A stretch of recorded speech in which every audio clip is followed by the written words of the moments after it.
I'm Steve Reeder, and we're here today with Jerry Pheifer, and this is a filming of Monrovia Moments. So, Jerry, what year did you graduate from Monrovia? 1965. And so in the downtown area, what was on the corner of 39 and 42 there on the south side? Clyde Marley's Marathon Station. And then you said there was a restaurant there too. Mall and Paul Perkins had a restaurant in between the two, and then Okay. my dad had another station next to it. And what year did your dad, roughly, did he start that station? Roughly around 1940, 1941 as a mechanic shop. Okay. And then he finally just went to selling gas and doing light mechanic work and so forth. And you told some really interesting stories from your childhood. So explain, like, the voting. We lived next to the station, and somewhere around 1951 or two, they voted, I think, 2 years in our garage. They put petitions in and voted there. And then after that, they voted in our back room of our house for a couple of years. They put petitions in. We couldn't go back there and so Right. forth. And I remember men congregating and stuff outside. And it was an interesting, unusual time. And then you had mentioned, like, the childhood you felt was really positive and very active. What was the basketball games like when you were a kid on your property there? Well, we had a basketball court there beside the station, had lights on it, and we would play all day on Saturdays and Sundays, and as long as you won, you get to keep playing. But if you got beat, you had to call next winners. Well, I remember one day we got beat, and I had 18th winners on my own court. So it meant I wasn't going to play on my own court for 4 or 5 hours and stuff. And the kids would play, I mean, just all the time. It was a great time. And you said that a lot of kids from, like, the country part would bike into town and play. They would come in to play that, and we had played. There was a lot next door. We played wiffle ball and badminton, and we played. There was a game called Scrub, which I don't know if you realize. It's a baseball game. It's a baseball Yeah, game, right. and we play that just, I mean, day in and day out, and we couldn't do it without the kids coming in from Sure, the country. right. But had a great time and entertained ourselves, but there wasn't places to go like there is Right. now. And then you went across the street, or on down a little. Was the phone? Phone company was next door to where I lived. Sure. And I can remember my mom. She was I don't think you call it receptionist, but she plugged the Sure. stuff in. It was that far back. Okay. And then after that, I think they went to party lines, and so Okay. the building's still there. They built it later and tore the house down. Sure. But that was next door to where we lived. Okay. So And then the next building, right? What is now the barber shop? that was a restaurant with apartments above, Sure. and it was old when I was young. Right. So I mean, you can see what's happened Yeah. over the Well, years. according to a lot of the records, that's the oldest two-story brick building in Monrovia. Probably oldest two-story. Yeah. The oldest brick building is probably across the street. It is. And it was a stage depot Yes. back in the day, and now it's the Yeah. motorcycle. Right. Heaven's Angels. The other, and you also said that the barbershop, which was the grocery store, or restaurant, it was Fincham's at one point. Yeah. But you said it was a pool shop at one point. It was, when I was really young, it was a pool shop. Okay. I remember my dad going up there playing pool. Then I think Dorothy White had a restaurant there on both sides, and then the Finchams took over and had a restaurant there, and you'd congregate after ball games and stuff in there, and it was a lot of fun. Then there was the bank, which is now the coin shop. It's a coin shop. Yep.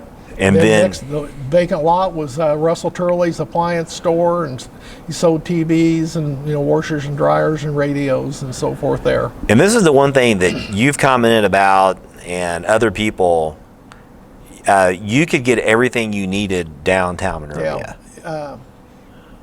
Almost you wouldn't need a car. I know we didn't take ours out of the garage very often. You could buy everything in Monrovia you needed. Right.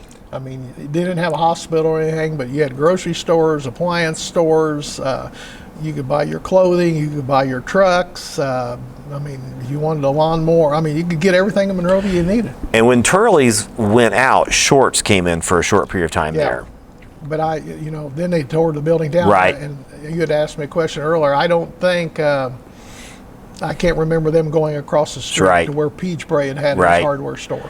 And then you had the post office, Correct. and then the gym, and then Kenworthy's. Kenworthy's Hardware and International Dealership. Right. And they had a garage behind, and then they had their hardware store and stuff in there. But Kenworthy's and Donis Miller were both just iconic downtown businessmen for the length of time they were there. Quick story I did tell you about Donis Miller.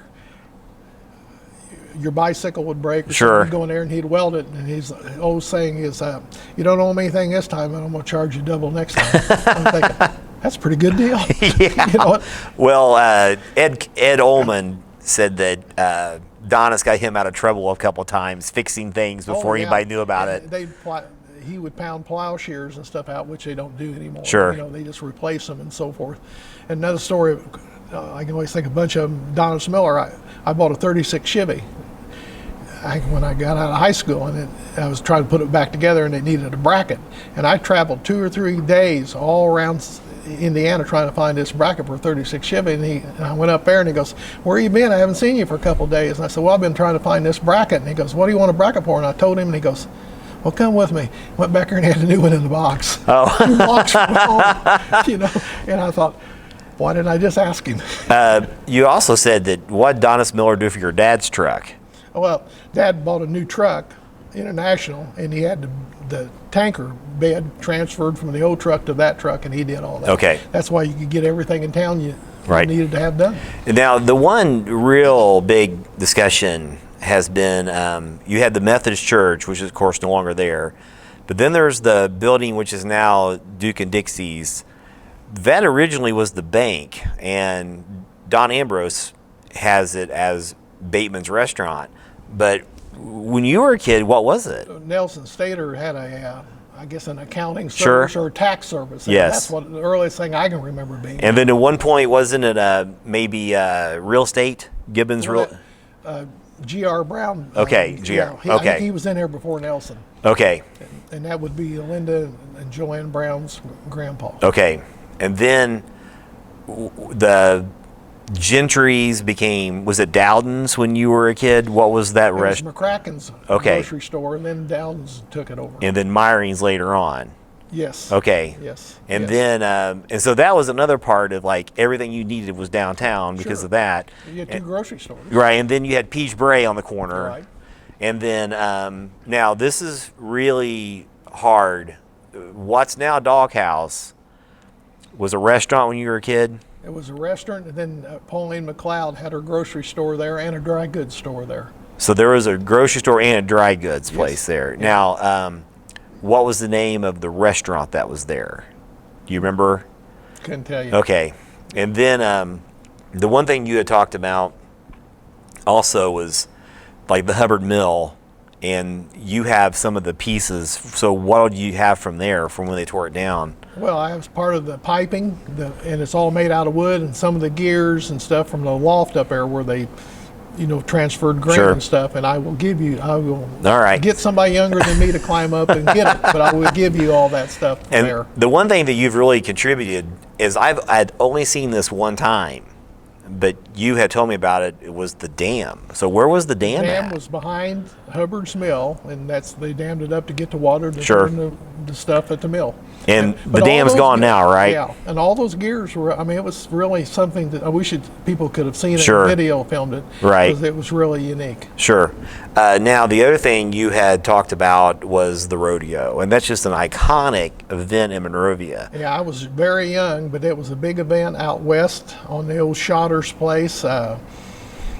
The crowds were massive out there, and I think the junior classes would sell concessions Sure. and so forth, and it was just a huge event. Yeah, and it was something kind of unique to us at the time. Now, the one thing that you've really clarified a little bit is the bell.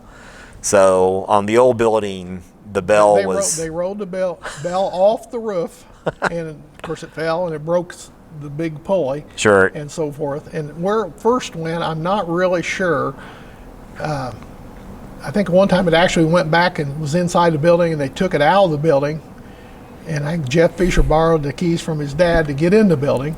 And then that's when I think it went up to by Stylesville to Bill Gore's farm, which he doesn't know that, I don't think. And it was hidden up there for years. And then we got it and brought it and made it. So it was gone for years in that barn. It was considerable time. So they got it off the roof They rolled it off the roof. and into the back of a truck. Well, yes. and hauled out of Yeah, here? it took a lot of people to do it. Because it's a big, heavy bell. You don't realize what it weighs. Yeah. And so- And then you got it back to the school, and then now it's out front. So how did that all happen? I think we got with Bruce Atkinson and decided we wanted to get the bell back, and knew where it was. And I was teaching shop in, and we made brackets out there and got some I-beams and put it up and welded it in to where nobody can come and get it again. Oh, I suppose if there's enough will, you could Right. do that, but it would be very hard for them to do that. So that's been So, there since the early 80s? Yeah, I didn't teach that long. Yeah, probably. Yeah. Give or take in that time Very period? early, probably, Yeah. when it was put out there. Okay. So, Now, the one thing, you've been recently inducted in the Athletic Hall of Fame for your athletics here at school. So what was playing basketball like in the old gym? I mean, it was fun. It was always a sellout crowd. Right. Most of the people were your people because they'd get there early. Yeah. And I mean, it was just an atmosphere that you just can't imagine today. Right. It was exciting, and never be anything again like it. Because it really was kind of like Hoosier basketball. Well, it was the only thing to do. Right. I mean, everybody looked forward to it. I mean, there was Right. not, you didn't have fast food restaurants and movie houses, and everybody looked forward to going to the ball games. And you said that it was so small that you think that people in the front row probably had their feet on the floor. It had to. No place to hide it, and people set up on the stage, and people would be standing, in the hallways, and you just would have to. It's too bad that somebody didn't film Right. some of it, but it was before all the technology. Well, and the one thing that a lot of people who have done the interviews have talked about is you're one of the few people who played that we've interviewed in the old gym. But they talk about the atmosphere, but also the band. They played on the court as like they March. Had a halftime Yeah. show at halftime, and it was well done. Right. And we've Kay Horner Yeah. said that they did a new routine like 2 or 3 times. Yeah, I'm sure they never did the same routine Right. over, and of course that'd bring a lot of people in, and some of the ball players would be in the teams in their uniforms, Right. and play, and that. Yeah, so And it's like basketball players, cheerleaders, like everybody was on the court at the Everybody. time, and the band was big at the time. they For the size covered school. They covered the whole floor, when they had their routines and so forth. My mom would go up the games start at 6:30. She'd go like at 5:30 and get a seat and save a seat for my dad because he didn't quit work at 7, and he'd go up real quick and she'd have a seat for him. Really? It was out. Yeah. Couldn't get in. Now, you've told some really funny stories about this. So what happened the night that it rained really hard? I know it was pouring down outside, and water was running down the wall, and I don't know, somebody's dribbling down the floor, and water would squirt up out of the floor because it was it got Right. underneath the floor, and you just did. I think even one kid even actually slid on it and stuff, but you just played. Then you had another really good story. What was the event with your family dog? Oh, I have a dog named Shine, and he's actually in the yearbook. Where I wasn't at school, and they put him in there, my picture. It's Shine Pheifer. But anyway, we were playing a game one night, and he come out on the floor, and I laid down. They'd stopped the game, and I got him and took him over to the edge, and he laid over there the rest of the game. So how do you even get in the game? Just walked through the door, probably open and stuff. And he was just everywhere with everybody, Right. and stuff. Just lay down and watch you play. Get a yearbook out, and his picture's in the yearbook. So now the one thing is you have a connection with Branch McCracken. There's an uncle. How so? He's my uncle. My mom was 1 of 9. She's the youngest. Sure. And I think he was born in 08. And my mom was born in 1913. And you also have a connection with Eminence, and how's that? So my brother-in-law coached Emnitz. He actually taught here for a year or Sure. two. Went to Emnitz, and I think he coached there 4 years. And I always remember his record. He was 88-12, and they were very, very good. Yeah. Fantastic ball team. So that's the one thing you talked about playing in the old gym, but one thing that made you play in the old gym was the rivalries. And so Mooresville was a huge rivalry, but so was Eminence, especially because they were so good. Yeah, they were good, and the fans. Emnitz has a big gym. It was always sold out. It was packed, and there was so much, wouldn't say hatred, but competition or whatever. We would sit on our side and run all the way around to check in because the people on that side were a little obnoxious, and that's being kind and stuff. But it was good. It was just good times. Yeah, because and I'm friends with their kids to this day. But even games that should have been at Monrovia were played at Eminence for several years, you right? Couldn't have got the people in the gym. There was just so many people that went to those games. Yeah, and I think the kids today have a hard time because you think of Eminence being such a small school, but when that gym was built, it was the gym in the local area. State of the art, right? At that time. And you had also mentioned that not only were our games there, but they hosted a lot of tournaments there, maybe even sectionals. I don't know about sectionals, but the Tri-County tourney, which I think was 32 teams, was there in '59, I believe, and I think that year Monrovia won. We won, yes. Yeah. And it was full, and they would even put extra bleachers in down below. Really? So they'd have enough seating and stuff. And so you had mentioned how good their record was, but you had a role in one of those losses, right? Yep, I got to shoot 2 foul shots. I beat my brother-in-law. You remember those things, 61-60. And then when I was a senior, we beat them every time, but I don't think he coached that year. Sure. He quit. Now, you played basketball, and you had to run cross country to get in shape. Yep. So you told a pretty funny story earlier. You would always end up leading, but who would pass you? Yep, we'd take out about halfway. I'd be in the lead, and Mike Clements would come by and tap me on the shoulder and say, "Jerry, you're doing a great job. Keep it up." And he'd go on, and I'd try to catch him and couldn't. Never could. Nope. And then the one thing that's also kind of unique about your experience here is, and a lot of people aren't aware of this, but for the longest time, baseball was a fall sport. Correct. And then when did they switch it? When I was a freshman, we played fall baseball, and then I got to play spring baseball, so I played baseball 5 times. Okay. And that was, so you did cross country, basketball, and baseball. Right. And now where was the baseball diamond at? The baseball diamond is where the parking lot is now, and it was all dirt. We dragged the whole diamond and lined it, and that's where the baseball diamond was. And you said that really was an impact because if you hit a good ground ball, it was gone. Yeah, if nobody caught it, it was gone. Yeah. You could walk around the bases for a home run. And then you also had said, even though you didn't run track, the track was... Well, I mean, it was dirt. Sure. You just drug it and lined it, and that was your track. So you just right there in the parking lot. They just... High jump, you dump into sawdust.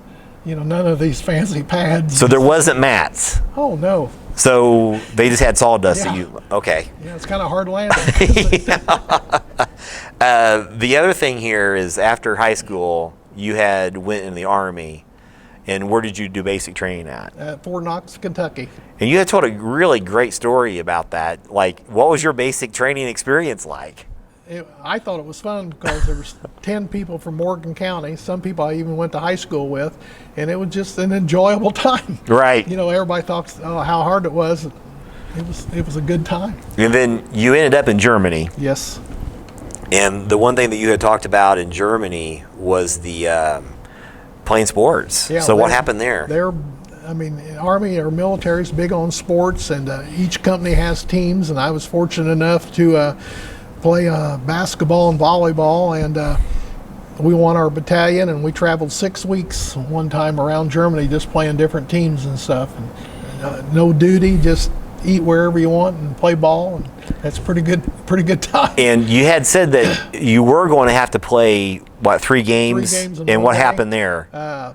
They got it, one of the officers got it postponed for another week, so we didn't have to play 3 games. We played 2 and happened to win those. And while the week went by, the best player on the opponent team mustered out of the Army, so we luckily won the whole battalion. So. And then good luck. You end up coming back to Monrovia and were a shop teacher and then AD. So there were some changes that occurred. So like during your time as AD, soccer was added. The baseball diamond also switched around. Yeah, it's backwards, opposite of what it is now. And there were dugouts that were like below ground. It filled up with water, and it was just a bad well, I remember situation. It took a long time to get the outfield to get grass because it was an indoor, the dirt diamond at one point. And then now this is really interesting. They started softball, and Across the street. they played. So tell that story on how all that happened. Well, I mean, we used the diamonds over there, but there's not a diamond right where we played. Well, anyway, somebody hit a foul ball one day, and they hit a car come by and busted the windshield, and they didn't want us to play anymore. So we went back up where the softball diamond is now, but in an opposite direction, and built just a kind of not a cheap diamond, but just a place to play. Right. And then we end up building the softball field where it is now.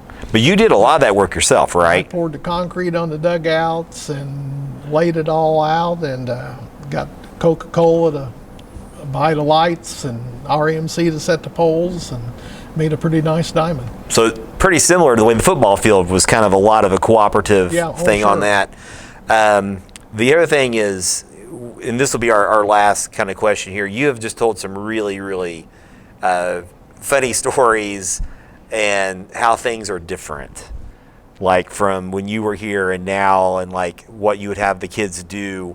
So talk about like what Mark Janes would do if you had rain on the diamond. Oh, we'd get kids out of class and have them work on the ball diamonds, like Mark was commenting. I think we sent them to get diesel fuel and poured it on the diamond and lit it to burn it, to get heat to burn the diamonds and dry them out. And he was always sending somebody to get donuts and so forth. Well, now they're so serious now that they couldn't handle that, We had a good time, but I think the kids learned a lot then, and I don't know, it's more enjoyable. You also had not only did you like send kids out, like you're in your truck. Oh yeah. And then the one thing that was also this, I had never heard this, but the FFA, what was their role sometime?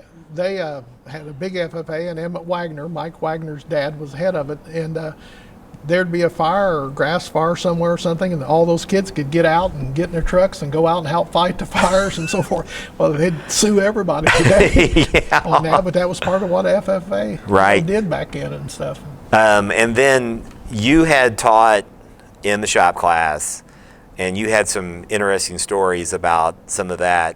So what's the story about the GTO? Oh, I bought a new GTO after I got out of the Army, and then I ended up selling to my nephews out at Emnitz. Well, they wrecked the fender, and I said, well, bring it up to shop class, we'll fix it for you. And so they did, and we got it back together pretty good, except for a gap in the bumper. And I sent Steve Sanders and Gary Heineman, I told them to take that car, go up, find a big telephone pole, put that bumper against it, and rev it up, and bend that back into place, and they did, and come back, and it was perfect. So again, this year you were inducted into the Monrovia Athletic Hall of Fame. So I want to congratulate you on that, and thank you for doing the interview. And this was Monrovia Moments with Jerry Pheifer. Thanks so much. Thank you.